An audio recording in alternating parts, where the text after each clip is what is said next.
बदर का मैदान गर्म है, सहाबा की तादाद है सिर्फ 313 और इसके मध्य मुकाबिल जो लश्कर है वो है 1000 से ज्यादा।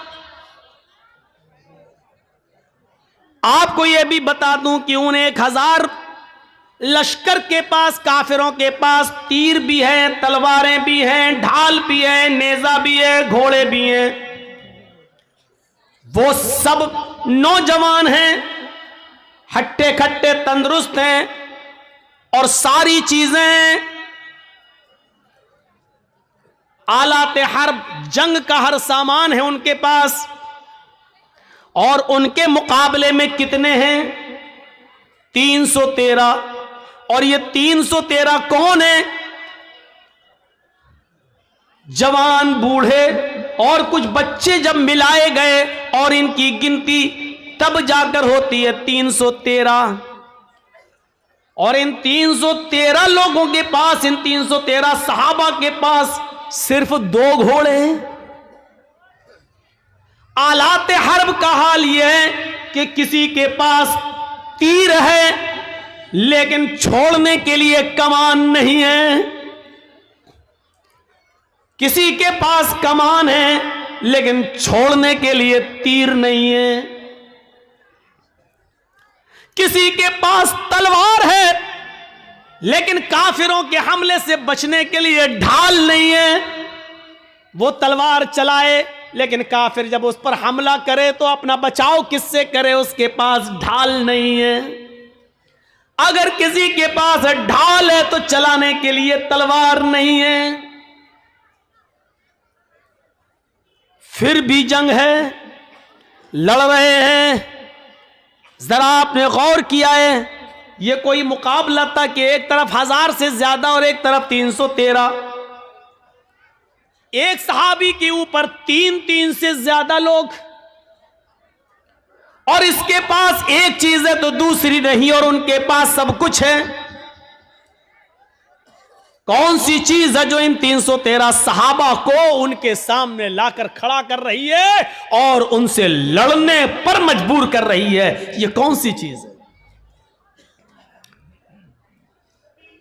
बताने की जरूरत नहीं, ये वही ईमान है। ये उसी ईमान की ताकत है। और ऐसी कंडीशन में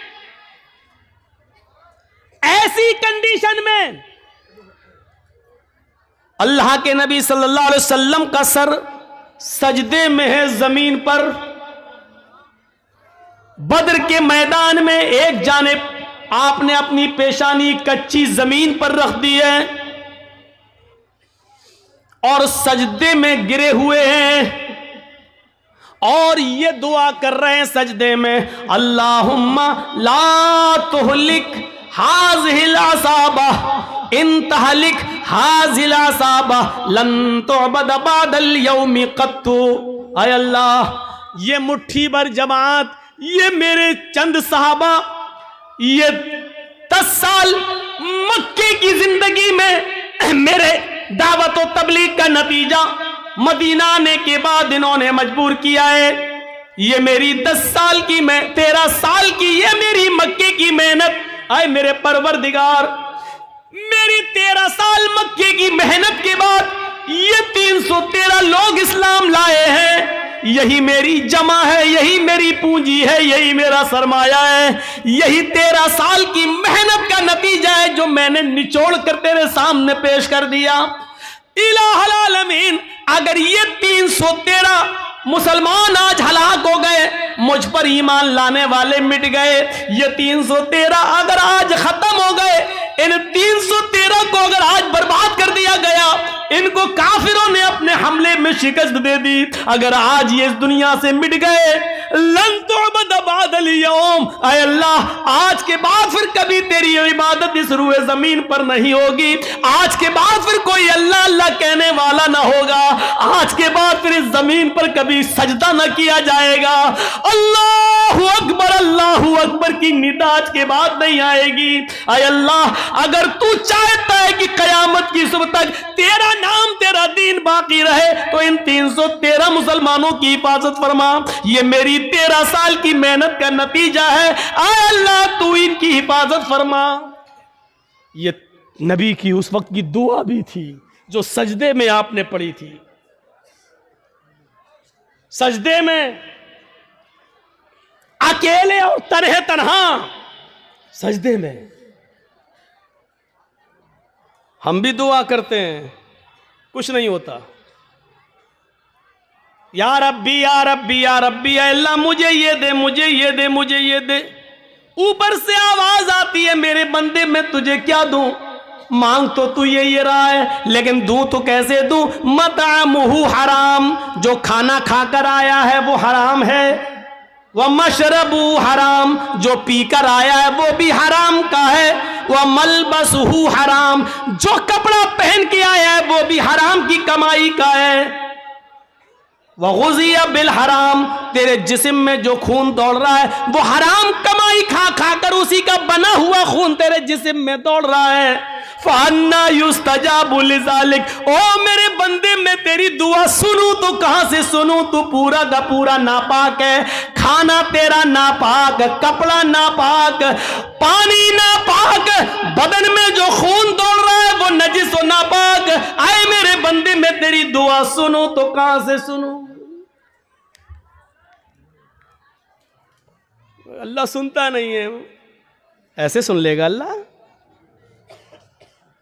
13 साल की मेहनत के बाद का अल्लाह ये 313 बर्बाद हो गए, तो कभी इस रुए जमीन पर तेरी इबादत नहीं होगी। अल्लाह अल्लाह कोई नहीं कहेगा। ईमान का जज्बा देखिए, क्या था ईमान। 1000 से लड़ रहे। इमाम अहमद इब्न हंबल के पास एक औरत आती है, गौर करके देखिए इस औरत के सवाल के बाद हमारी हैसियत क्या रह जाती है, जरा तसव्वुर कीजिए। एक औरत आती है, कहती है कि इमाम साहब एक मसला पूछने आई हूं। कहा क्या मसला पूछती हूं?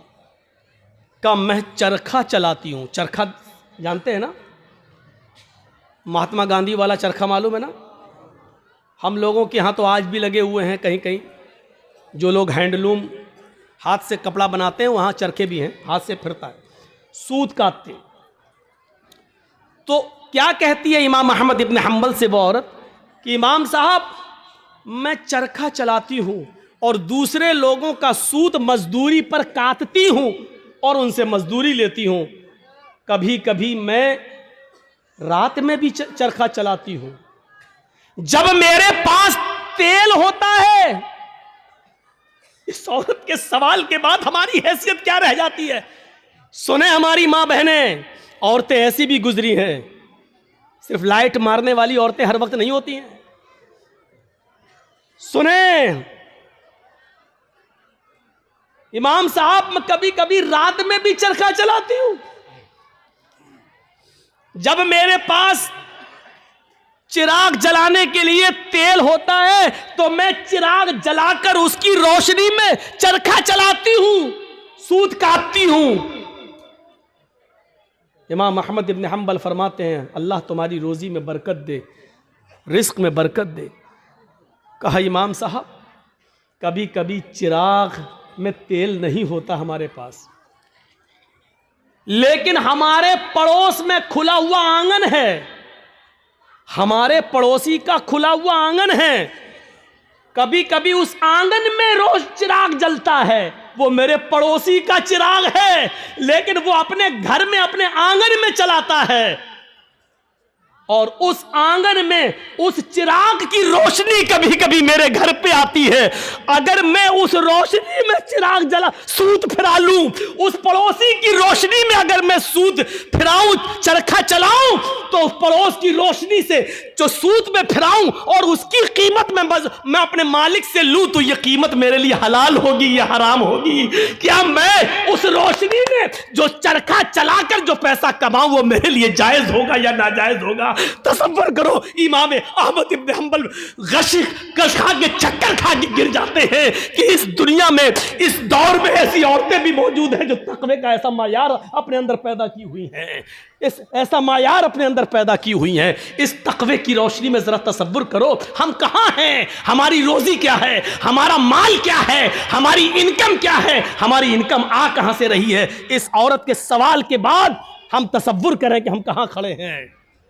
फिर कहते हैं कि ये हमें परेशान कर रहा, वो हमें परेशान कर रहा, फला का अज़ाब। कुछ नहीं, हमारे आमाल हमें परेशान कर रहे हैं, हमारे करतूत हमें परेशान कर रहे हैं, हमारी बदअमली हमें परेशान कर रही है।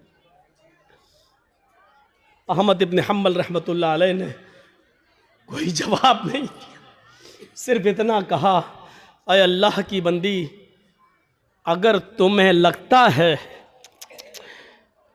तुम उससे मांगने तो नहीं गई हो, तुमने चोरी तो नहीं की है, अगर उसके आंगन में रोशनी जल रही है और वो तुम्हारे आंगन में आ रही है, तो मेरे हिसाब से, इमाम अहमद इब्न हंबल ने कहा, उस रोशनी में, चिराग की उस रोशनी में अगर तुम सूत काट लेती हो तो मेरे हिसाब से कोई गलत तो नहीं है, लेकिन फिर भी अगर तुम परहेज करो और बचो तो ये तुम्हारे लिए ज़्यादा बेहतर है।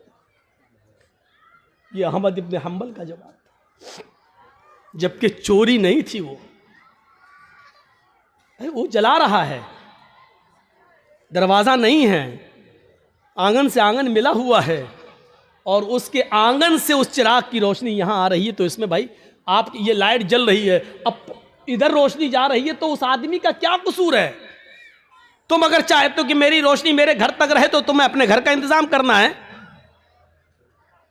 लेकिन अगर आपके घर की रोशनी और आपके बल्ब की रोशनी मेरे घर आ रही है और आप ये कहें कि अपना, मेरी रोशनी तेरे घर क्यों आ रही है, हट अपना घर तोड़, तो आप गलत है ना। जरा तसव्वुर करो, अहमद इब्न हंबल ने, जब वो औरत जाने लगी, वो बूढ़ी औरत, तो अहमद इब्न हंबल रहमहुल्लाह ने लोगों से पूछा कि ये जिस बाप की बेटी है, इसका बाप कोई मामूली शख्स नहीं होगा, ज़रूर किसी अच्छे और नेक बाप की तरबियत होगी जिसने ऐसी नेक बेटी पैदा की है। ज़रा तसव्वुर करिए, नबी अकरम की दुआ इसलिए कबूल हुई क्योंकि आप सरापा रिज़्क़ हलाल इस्तेमाल करते थे। सहाबा की इसलिए मदद हुई उस जंगे बदर में क्योंकि किसी सहाबी ने माले हराम को अपना लुक़मा नहीं बनाया। मेरे भाइयों, 1000 का लश्कर फिर मगलूब होता है और 313 सहाबा को फतह होती है। ये 313 सहाबा जो लड़े, ये कौन सी चीज थी? ये वही ताकत थी, वही स्पिरिट थी। कौन सी? ईमान। अगर ईमान ना होता तो लड़ते? कुछ ना कुछ देर के लिए भी मानना पड़ेगा कि इस लड़की ने जो जज्बात में आके नारा लगाया था कर्नाटक में, इसके अंदर भी कुछ ईमानी हरारत थी, तभी तो ये अल्लाह अकबर का लफ्ज निकला है। इसका इनकार नहीं किया जा सकता। और बाद में पता चला कि उस बच्ची का बाप आलिम है, वो एक मौलाना की बच्ची है, तो जाहिर बात है कि तरबियत तो अच्छी रही होगी। वरना आजकल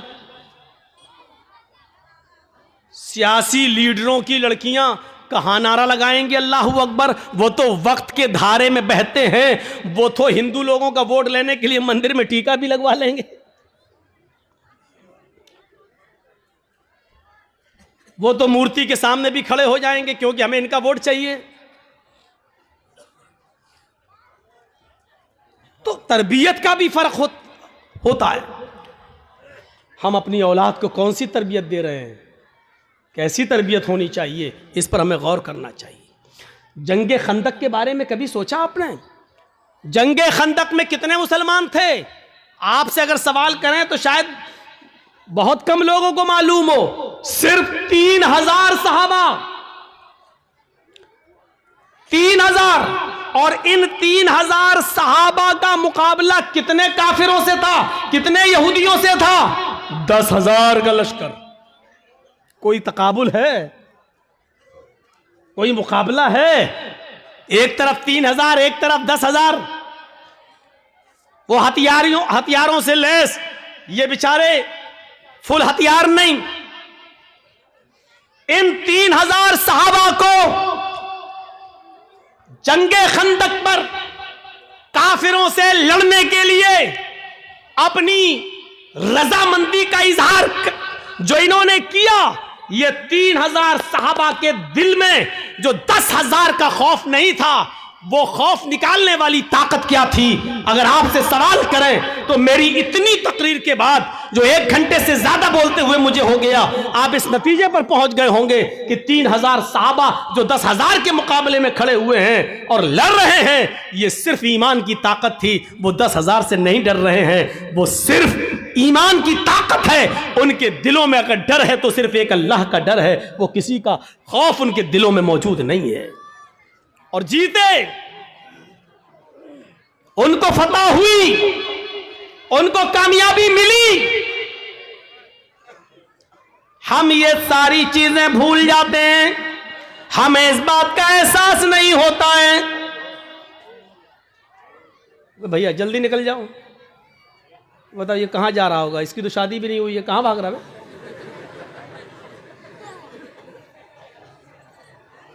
वो देखो वो चचा उठ के जा रहे हैं। बीच में जब कोई उठता है तो मुझे पता नहीं क्यों इतना डर लगता है। एक बार हैदराबाद में प्रोग्राम कर रहा था ना, तो बीच में एक आदमी उठ गया, तो मुझे पता नहीं उठा, पेशाब करता है, सीधे आया, मेरा माइक पकड़ के और माइक वाइक फेंक दिया उठा के। और फिर उसके बाद अंडे चले, टमाटर चले, जूते चले, चप्पल चली। तो उस दिन से एक दहशत तो होती है ना, फिर बीच में उठ रहा कि फिर कोई खड़ा ना हो जाए। तो वो उस दिन से ये है बस भाई, जिसको उठना हुआ करे वो पीछे बैठा करे, जब चाहे तब निकल जाए। जो आदमी आगे बैठते हैं उनको मालूम है ना उनको कितनी बार पेशाब आता है, ज्यादा आता तो पीछे बैठो। और मेरी तकरीर हो रही है, पता नहीं पेशाब क्यों नहीं रोक पाते हैं आप लोग। लोग तो दिल की धड़कनें रोक लेते हैं। एक बार डॉक्टर के पास गया, डॉक्टर मेरा, हमने कहा डॉक्टर साहब जरा वो देख लीजिए मेरा पल्स। बोला नहीं नहीं नहीं तुम्हारा तो हाई होगा।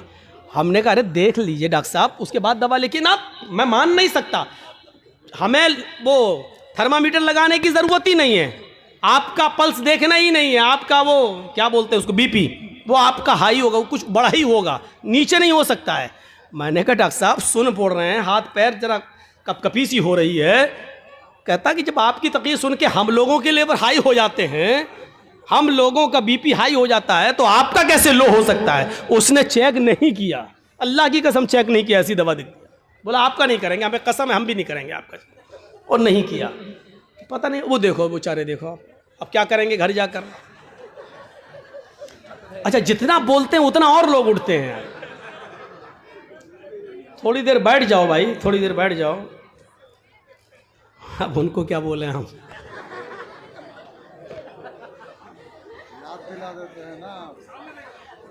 वो चचा जा रहे हैं बेचारे, अब तो चची के लायक भी नहीं है, फिर भी जा रहे हैं। क्या करेंगे जाके। अच्छा चलिए, अब आप लोग जाग गए हैं, थोड़ी बहुत नींद आ रही होगी, उसका गलबा खत्म हो गया है। सुनिए, तो अब आप अंदाजा लगाइए, वो खंदक 10,000 का मुकाबला 3,000 और जीत गए। क्या चीज थी? वही अल्लाह का खौफ, वही अल्लाह का डर। जैसे एक पुलिस वाले में ये ताकत होती कि वो अकेला नहीं, सरकार की ताकत है उसके पास, ऐसे ही जो पक्का सच्चा मोमिन है वो डरता नहीं है, अल्लाह की ताकत है उसके पास, ईमान है उसके पास, ईमान की ताकत है उसके पास, उसको खौफ नहीं होता है, वो लड़ता है, आमादा हो जाता है। ये वाकया सुनाया है, लेकिन फिर भी आपको सुना देता हूं। सुमैया रजी अल्लाह ताला अन्हा का क्या मैटर था? अबू जहल के सामने खड़ी है, तबकात के अल्फाज है, इब्ने साद ने नकल किया है कि उसने सुमैया के कपड़े तक फाड़ दिए, फिर भी कहती है नहीं अल्लाह एक है। अबू जहल ने नेजा लिया, नेजा, तबकात के अल्फाज, वो नेजा उसकी शर्मगाह में दाखिल कर दिया। सुनना बहुत आसान है, लेकिन एक हल्की सी खरोंच हम बर्दाश्त नहीं कर सकते हैं, उसकी तो शर्मगाह में नेजा, इधर से डाला उस तरफ निकाल दिया, और हाथ पीछे से बंधे हो, वो नेज़ा पकड़ के निकाल भी नहीं सकती हो। और ऐसी कंडीशन में भी देखिए ईमान की ताकत क्या, वो ये नहीं कह रही अल्लाह मेरी हिफाजत फरमा, अल्लाह मुझे बचा ले इस दुश्मन से, ये नहीं कह रही है। उसकी जबान से जो जुमले निकलते हैं वो जुमले ये, या रब्बी सब्बित क़दमी अला दीनिक, ऐ अल्लाह इसकी दी हुई सजाओं पर मेरे कदमों को साबित रखना, मेरे ईमान पर, कहीं इसकी सजाएं मुझसे मेरा ईमान न छीन ले। जान जा रही जाए, रूह निकलती निकल जाए, लेकिन ईमान, मेरी आखिरी हालत में ईमान ना निकल जाए। कहीं ऐसा ना हो कि इसकी दी हुई तकलीफें मैं झुक जाऊं और इसकी बात मान लूं और ईमान से हाथ धो बैठूं। ऐसा ना हो कहीं। सब्बित क़दमी अला दीनिक, ऐ अल्लाह अपने दीन पर, अपने इस ईमान पर मेरे दिल को साबित कदम रखना, मेरे कदम को साबित रखना, मैं बहकने ना पाऊं, ईमान मुझसे न छीन लिया जाए। ये दुआ उसके मुंह से निकलती है। हम लोग तो जलसा ख़त्म होने के बाद कहते हैं अल्लाह जब तक ज़िंदा रखना ईमान पर, इस्लाम पर रखना, और जब ख़ात्मा हो तो ईमान पर हमारा ख़ात्मा फरमाना। हो गई तकरीर, ख़त्म, जाओ। अब 1 साल के बाद जब जर्जी साहब आएंगे तब तक आप इस्लाम पे अमल करेंगे। कोई मर गया तो वो ईमान पर उसका खात्मा हुआ है। हमने सब कुछ दुआओं को ही समझ लिया है। सहाबा किराम सब कुछ करने के बाद दुआ करते थे। अल्लाह के रसूल पहले अल्लाह पर भरोसा किए, 313 लोगों को निकाल के लाए। 313 सहाबा ने अपनी जिंदगी अपनी हथेली पर रख ली, सर पे कफन बांध लिया कि अब घर लौट के नहीं जाना है। 1000 का लश्कर सामने, अब अल्लाह के नबी दुआ कर रहे कि अल्लाह अगर ये 313 मिट गए तो कभी जिंदगी में तेरा नाम लेने वाला कोई नहीं होगा। अब ये तू सोच ले, ऐ मेरे परवरदिगार, इनको जिंदा रखना है या नहीं। अगर तुझे अपनी इबादत बाकी रखना है तो हमारी हिफाजत फरमा, अगर अपनी इबादत बाकी नहीं रखना है तो हम मरते हैं मर जाएं, कोई परवाह नहीं। मेरे भाइयों तसव्वुर करो, हमने क्या किया अपने आप को। बस हराम खाते जा रहे हो कि अल्लाह हमें हराम खाने से बचा ले। सारी बुराइयां, हम शराब पीते जा रहे हैं, फिर कह अल्लाह हमें शराब की लत लग गई, अल्लाह हमें शराब से बचा ले। अल्लाह के बंदे पहले सब कुछ छोड़ फिर दुआ कर। अल्लाह के बंदे पहले हराम छोड़ और हलाल खा और उसके बाद दुआ कर के अल्लाह मुझे अब जो हलाल खाया है इसी पर कायम रखना। अल्लाह हराम का लुक़मा मेरे हलक के नीचे ना उतरने पाए। अब दुआ करो, हराम खाते जाओ और दुआ करो अल्लाह हराम से बचा ले। शराब पीते रहो और दुआ करो अल्लाह शराब से बचा ले। बेपर्दगी के साथ हमारी माँ बहन बेटियां निकलती रहो और दुआ करे अल्लाह हमें पर्दा करने की तौफीक अता फरमा। जिंदगी में नहीं मिलेगी ऐसी तौफीक। इन्नल्लाह ला युगय्यिरु मा बिक़ौमिन हत्ता युगय्यिरु मा बिअनफुसिहिम। अल्लाह किसी कौम की हालत उस वक्त तक नहीं बदलता जब तक कि कोई कौम अपनी हालत को खुद बदलने की फिक्र नहीं करती है। पहले हमें चेंज होना पड़ेगा, पहले हमें बदलना पड़ेगा। पहले जमाने की औरतें अगर अपने बच्चों को बद्दुआ भी देती थी तो उसमें भी दुआ निकलती थी। बच्चा शरारत कर रहा है, कभी ये कभी वो उठाया फेंक दिया, कभी माँ परेशान, हाय हाय हाय माँ परेशान, और माँ ने गुस्से में अपने अंदाज में बद्दुआ दी। लेकिन आप इसको बद्दुआ नहीं कह सकते हो। जब देखा कि बच्चा बहुत शरारत कर रहा है तो बद्दुआ देते हुए कहा अल्लाह तुझे काबे का इमाम बना दे। गुस्से में बद्दुआ भी दी तो उसमें भी दुआ छलक रही थी। यानी उस जमाने की औरतों को गुस्से में भी ऐसी बद्दुआएं नहीं मालूम थी कि जो बच्चों की जिंदगी तबाह कर दे। हमारी माओ की जबान से क्या निकलता, कुत्ते मर जाओ, परेशान करके रख दिया। अब कुत्ता कहती जा रही है, अब ये नहीं सोच रही कि कुत्ते की अम्मा कौन हुई, लेकिन कह रही कुत्ते मर जाओ, और पता नहीं क्या क्या वो कह देती है। एक बच्चा शरारत कर रहा है और जब तंग आ गई मां तो गुस्से में रोते हुए कहती चल अल्लाह करे तुझे काबे का इमाम बना दे। और पता नहीं कौन सी घड़ी में ये दुआ निकली और अर्श वाले ने इसको कबूल फरमाई और वो बच्चा फिर काबे का इमाम बनकर निकला। और ऐसा इमाम बना कि आज जिसको आज सुदैस के नाम से याद किया जाता है, कारी सुदैस, ये काबे के जो इमाम आज भी मौजूद हैं, ये उसी माँ की दुआ का नतीजा है जो उसने गुस्से में दी थी और अल्लाह ने उस बच्चे को काबे का इमाम बनाया, जो आज भी काबे का इमाम है। जरूर उस माँ ने अपनी हलक के नीचे कभी हराम लुकमा नहीं उतारा होगा। अगर हराम लुकमा खाया होता तो ये दुआ कबूल ना होती। जरूर उस माँ की रगों में हलाल खून दौड़ रहा था और हलाल खून दौड़ने की दुआ का नतीजा था कि वो बच्चा काबे का इमाम बना। अगर आप चाहती हो कि हमारे बच्चे इब्न तैमिया बने, हमारे बच्चे सनाउल्लाह मरसरी बने, हमारे बच्चे इब्न क़य्यिम बने, इब्नुल जौज़ी बने, हमारे बच्चे अहमद इब्न हंबल बने, हमारे बच्चे इमाम मालिक की तरह बने, तो आए मेरी माँ बहनों, तुम्हें अपनी रगों में हलाल खून दौड़ाना पड़ेगा, हलाल रोजी खाना पड़ेगी, रिज़्क़ हलाल का एहतिमाम करना होगा। आधी रोटी सही लेकिन हलाल, भूखा सो जाना गवारा है लेकिन हराम लुकमा खाना गवारा ना हो, तब तुम्हारे कोख से पैदा होने वाले बच्चे अपने तैमिया बनेंगे, इब्न क़य्यिम बनेंगे, सनाउल्लाह बनेंगे, इमाम मालिक बनेंगे, अहमद इब्न हंबल बनेंगे, तब बनेंगे। सब कुछ खाती रहो और कहो कि अल्लाह हमारे बच्चे को काबे का इमाम बना दे, नहीं हो सकता है। ये तल्ख जुमले तुम्हें सुनना पड़ेंगे।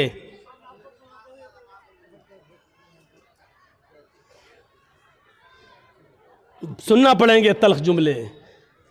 तसव्वुर करो क्या था वो जज्बा। सुमैया शर्मगाह में नेजा दाखिल, हाथ पीछे से बंधे और फिर भी इस हालत में क्या दुआ कर रही है।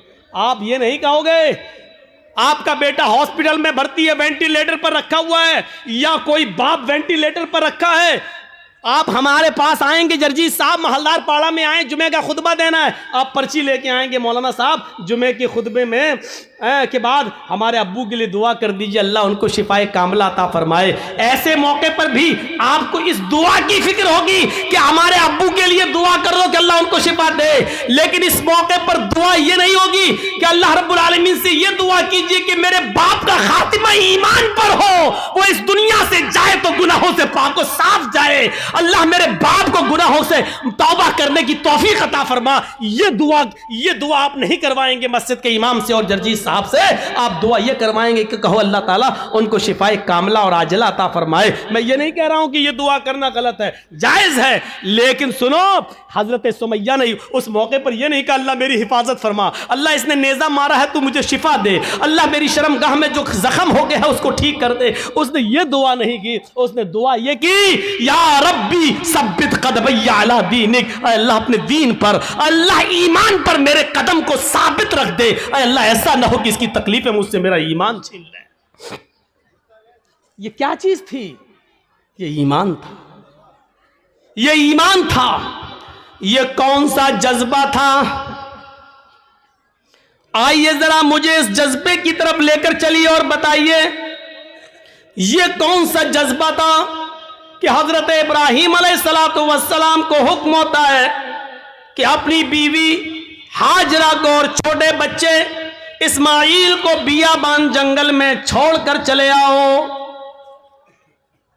इब्राहीम अलैहिस्सलाम अपनी बीवी हाजरा को और उस बच्चे को लेकर जा रहे हैं। उस वक्त तक बीवी को पता नहीं कि ये मुझे लेके कहां जा रहे हैं। मेरा शौहर है, जहां जा रहा है मैं भी जाऊंगी, मेरा शौहर है, मुझे उनके साथ चलना है, मेरे पति है, मुझे उनके साथ जाना है। चंद दिनों के सफर के बाद एक बियाबान जंगल आ जाता है। उस बियाबान जंगल के अंदर अपनी बीवी को छोड़ देते हैं, अपने बच्चे को छोड़ देते हैं। हाजरा को उसी जंगल में छोड़ दिया। इस्माइल जो अभी अपनी मां का दूध पीते हैं उसी जंगल के अंदर छोड़ दिया। थोड़ी देर बैठते हैं, सस्ताते हैं और फिर वहां से जाने लगते हैं। इस मंजर पर जरा गौर कीजिए मेरे साथियों, यह मंजर हमें कुछ और बताता है। उस बियाबान जंगल में छोड़ दिया। आज जिस जंगल को हम मीना के नाम से जानते हैं, मीना की वादी के नाम से जानते हैं, उस जंगल में छोड़ दिया है। आपको पहले उसकी एक कंडीशन बता दें, आप यहां से कलिया छत तक जाएंगे, जगह जगह पर आपको बिजली के पोल मिलेंगे, जगह जगह पर आपको बिजली के खंबे मिलेंगे, आप रोशनी पाएंगे और सीधे कलिया छत पहुंच जाएंगे। लेकिन उस जमाने में बिजली के खंबे नहीं लगे हैं, दिन में भी साए साए बीत रही है। इब्राहिम अलैहिस्सलाम ने, हाजरा ने उस जंगल में दाएं बाएं देखा, बड़े बड़े दरख्त तो लगे हैं लेकिन दरख्तों पर एक चिड़िया भी नजर नहीं आ रही है। चिड़िया कैसे नजर आएगी, क्योंकि दूर दूर तक पानी का पता नहीं है, पानी का नामो निशान नहीं है। चिड़िया भी ऐसे दरख्तों पर अपने नेस्ट, अपने घोंसले बनाती हैं जहां आसपास पानी हो, वो पानी पी सके और अपने बच्चों के लिए अपनी चोंच में पानी खींच कर लाकर अपने बच्चों को पिला सके।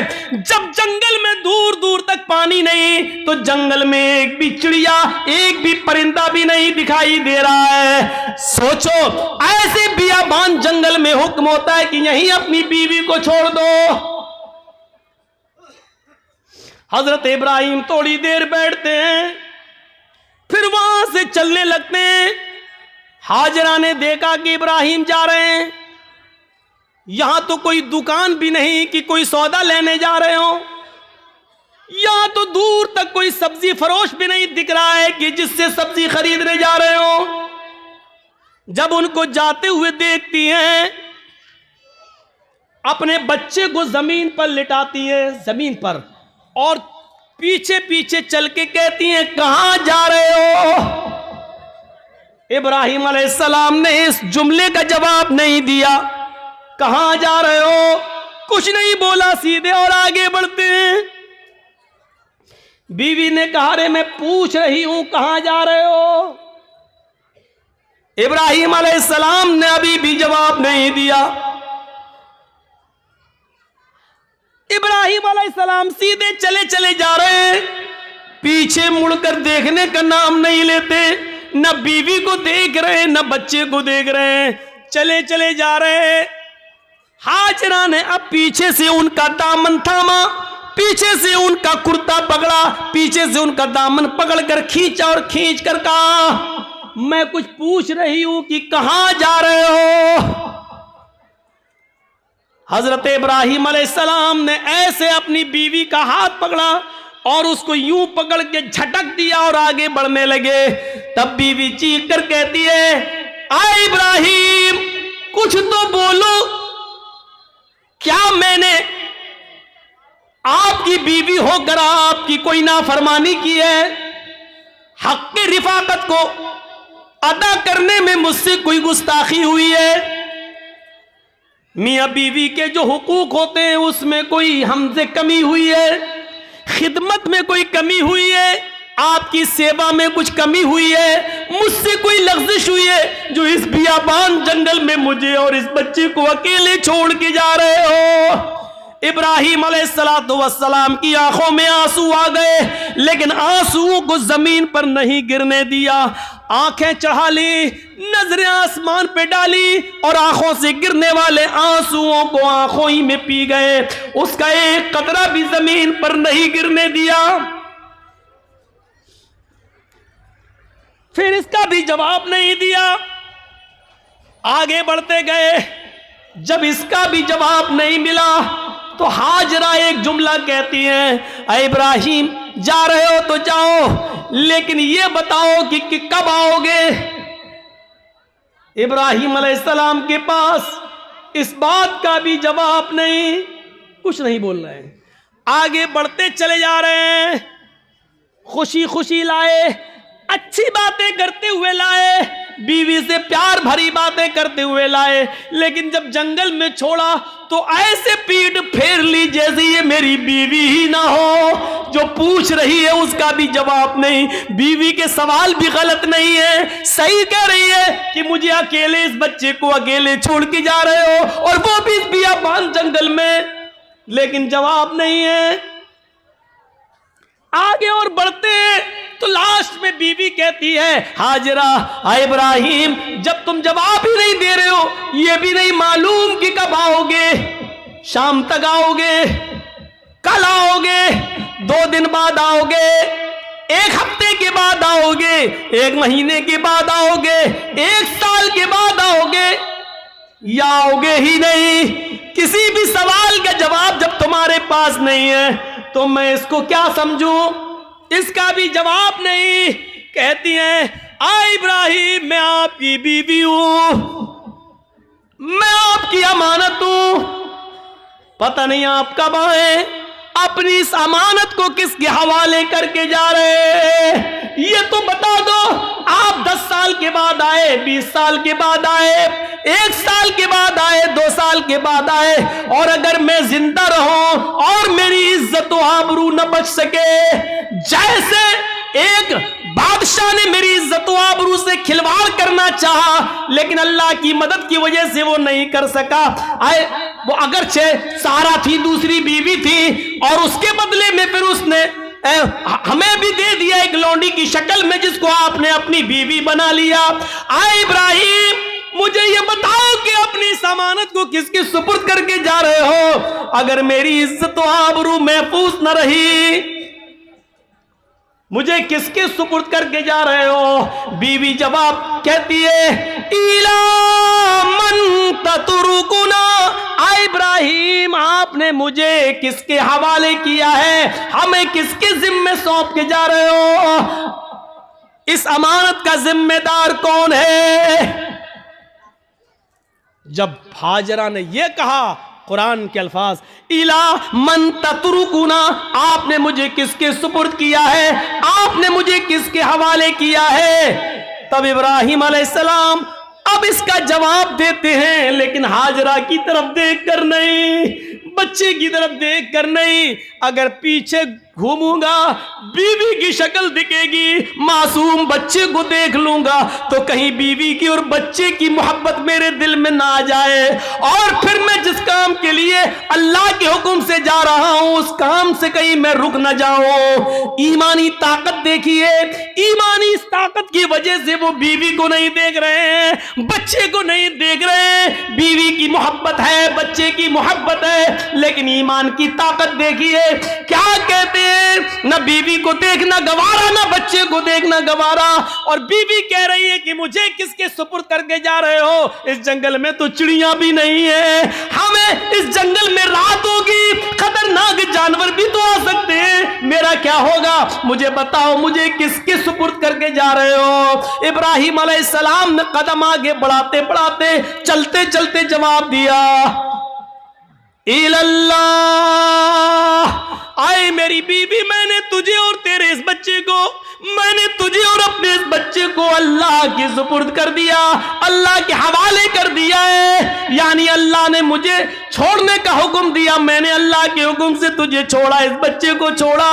मैं कहां जा रहा हूं मुझे पता नहीं, अल्लाह जहां ले जाएगा मैं जाऊंगा, जो हुक्म देगा मैं करूंगा, कब आऊंगा इसका भी कोई पता नहीं, जब तक उसकी इजाजत हुक्म ना होगा मैं नहीं आऊंगा। आए मेरी बीवी, मैंने तुझे और इस बच्चे को अल्लाह के सुपुर्द कर दिया है, अल्लाह के हवाले कर दिया है।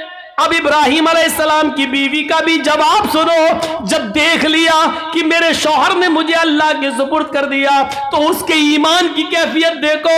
अब हाजरा के अंदर भी अल्लाह का नाम सुनकर जो ईमान पैदा हुआ, जो ईमानी ताकत आई, अब वो उस जंगल के खतरों से नहीं डर रही है, उस बियाबान जंगल से नहीं डर रही है, उस जंगल के अंदर रात में कितने खतरनाक जानवर आएंगे उनसे नहीं डर रही है। इब्राहिम से कहती है, जब आपने मुझे अल्लाह के सुपुर्द कर दिया, अल्लाह के हवाले कर दिया, जाइए, अब आपको रुकने की जरूरत नहीं है। इज़ल्ला युज़िउदल्लाहु अबदा। आ इब्राहिम, मेरी तरफ से और बच्चे की तरफ से बेफिक्र हो जाइए, चिंता मत करिए, घबराइए नहीं, अल्लाह हमको जाये नहीं करेगा, अल्लाह हमको बर्बाद नहीं करेगा, अल्लाह हमारा नुकसान नहीं करेगा, क्योंकि आपने मुझे अल्लाह के हवाले कर दिया है, अल्लाह के सुपुर्द कर दिया है। ये होती है ईमान की ताकत जो आज हमारे अंदर नहीं है। ये ईमान जब हमारे अंदर नहीं है तो जिल्लत तो आएगी, रुसवाई तो आएगी। अल्लाह ने इसी ईमान के बारे में कहा था, वला तहनु वला तहज़नु व अंतुमुल अअलौना इन कुंतुम मुमिनीन। हम इज्जत देंगे, बुलंदी देंगे, लेकिन ईमान पहले पैदा करो अपने अंदर, मोमिन बनकर दिखाओ। हाजरा ने मोमिना बनकर दिखाया, इब्राहिम ने मोमिन बनकर दिखाया, तो अल्लाह की मदद भी आई और बुलंदी भी मिली। अब देखो अल्लाह की मदद कैसे आती है, जब ईमान इनके अंदर पैदा हो गया। इब्राहिम ने अपने ईमान का हक अदा किया, हाजरा ने भी ईमान का हक अदा किया। अभी तक पीछे पीछे दौड़ रही थी कि बताओ मेरा क्या होगा। लास्ट में कहती है कि मुझे किसके सुपुर्द करके जा रहे हो। जवाब मिला अल्लाह के। फिर हट जाती है और कहती है अब जाओ हमारे और बच्चे की तरफ से बेफिक्र हो जाना, अल्लाह ने जो हुक्म दिया उसको करिए, अल्लाह हमें जाये नहीं करेगा, अल्लाह हमें बर्बाद नहीं करेगा। वो उस बियाबान जंगल में रुक जाती है, उसी जंगल में रहने लगती है। गौर करो कि उस जंगल में 2 या 3 दिन के लिए ही पानी था, 2 या 3 दिन के लिए सत्तू था, इसके अलावा हाजरा के पास कुछ नहीं था। सत्तू खत्म हो जाते हैं, पानी खत्म हो जाता है, कोई काफिला भी वहां से गुजरता नहीं है।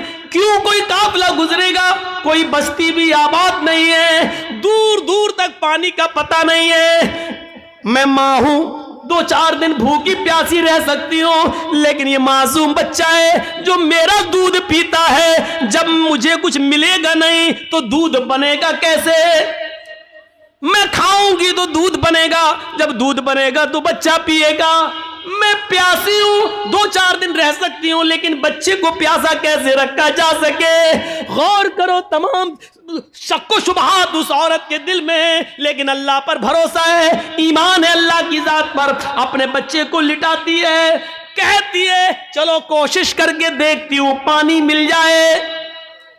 दाएं देखा बाएं देखा, उसको कुछ नजर नहीं आ रहा था। सामने एक पहाड़ी नजर आई, उस पहाड़ी के ऊपर चढ़ जाती है, अपने बच्चे को जमीन पर छोड़ती है, उस पहाड़ी के करीब जाती है। उस पहाड़ी का नाम है सफा। उस पहाड़ी पे चढ़कर, ऊंचाई पे चढ़कर नीचे की तरफ देखती है। हम तो मस्जिद की छतों पे चढ़ के चांद को ऊपर की तरफ देखते हैं, ईद का बकरा ईद का चांद। वो ऊंचाई पर चढ़कर नीचे की तरफ देखती है, शायद इस पहाड़ी के नीचे कोई बस्ती रहती हो, कोई गांव हो, कोई अल्लाह के बंदे रहते हो, और मैं उनसे थोड़ा सा पानी मांग लूं बच्चे को पिलाने के लिए। वो जिस उम्मीद के साथ गई, उसकी उम्मीद पूरी नहीं हुई। पहाड़ी पे चढ़ के नीचे देखती है, लेकिन वहां कोई बस्ती नहीं है, कोई आबादी नहीं है, कोई गांव नहीं है। उसने उस पहाड़ी पे चढ़ के फिर घूमकर दूसरी तरफ देखती है कि उधर भी एक पहाड़ी नजर आ रही है।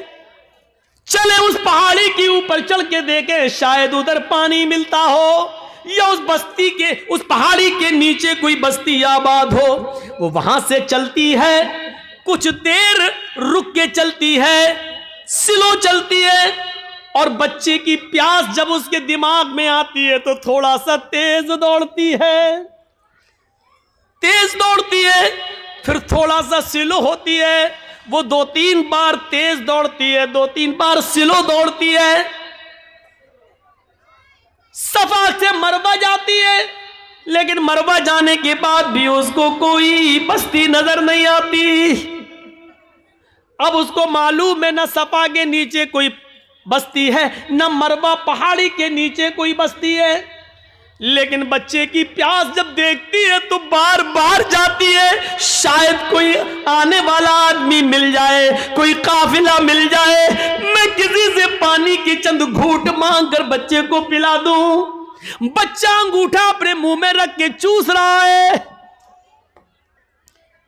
हदीस की किताबें कहती हैं, सफा और मरवा के दौड़ दौड़ कर हाजरा ने 7 चक्कर लगा लिए। सफा से मरवा 1, मरवा से सफा 2, सफा से मरवा 3, मरवा से सफा 4, सफा से मरवा 5, मरवा से सफा 6, और फिर सफा से मरवा 7। फिर मरवा से सफा पर नहीं आई, 7 चक्कर लगाकर ना उम्मीद हो गई कि अब पानी नहीं मिलेगा, तो अपने बच्चे के पास आकर बैठ गई।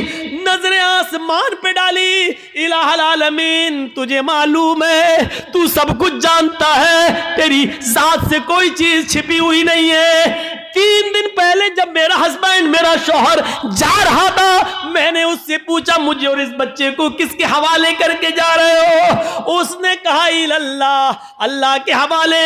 इलाहुल आलमीन, मेरा पति मुझे तेरे सुपुर्द करके गया है, इस बच्चे को तेरे सुपुर्द करके गया है। मैंने भी यकीन दिलाया अल्लाह मुझे जाए नहीं होने देगा। इलाहुल आलमीन, मैंने आज तक अपने पति की अमानत में खयानत नहीं की है। मेरे पति का ये बेटा, मेरा ये बच्चा आगे चलकर दीन की खिदमत करेगा, मैंने दीन के लिए वक्फ कर दिया है। आय अल्लाह, मेरे इस बच्चे के लिए ग़िज़ा का इंतजाम फरमा दे, पानी का इंतजाम फरमा दे। दिल से जो आह निकलती है वो असर रखती है, पर नहीं ताकत परवाज मगर रखती है। ऊपर से अल्लाह रब्बुल आलमीन ने जिब्रील को हुक्म दिया, आए जिब्रील क्या देख रहे हो? मेरी बंदी मुझे पुकार रही है और मेरा बंदा इब्राहिम इन दोनों को, इस्माइल और हाजरा को मेरे सुपुर्द करके गया है। अगर मेरे सुपुर्द करने के बाद भी ये दोनों भूखे और प्यासे मर गए तो फिर दुनिया से विश्वास उठ जाएगा, फिर ईमान किसके अंदर पैदा होगा? आए जिब्रील, जाओ, जिस जगह इस्माइल एड़ियां रगड़ रहे हैं उसी जगह पर तुम अपना पर मारो और फिर मेरी कुदरत का करिश्मा देखो। जिब्राइल आए और उसी जगह पर मारा और पानी का चश्मा उसी जगह फूट गया। इब्राहिम, इस हाजरा ने देखा कि पानी का चश्मा निकल गया तो वो रोकने लगी। पानी है वो बह रहा है, वो रोक रही हैं, इधर ना चला जाए, उधर ना चला जाए। वो समझ रही थी शायद अभी ये थोड़ी देर के लिए बंद हो जाएगा, तो समेट रही हैं और जज्बात में कह रही, पानी तो बहता जा रहा है, वो ऐसे लेती चुल्लू, ऐसे रोक रही हैं और कहती जम जम। अबरानी जबान का लफ्ज जम जम, अरे कहां जा रहा, रुक रुक रुक। जम जम, जम जम का मतलब रुक रुक, ठहर जा।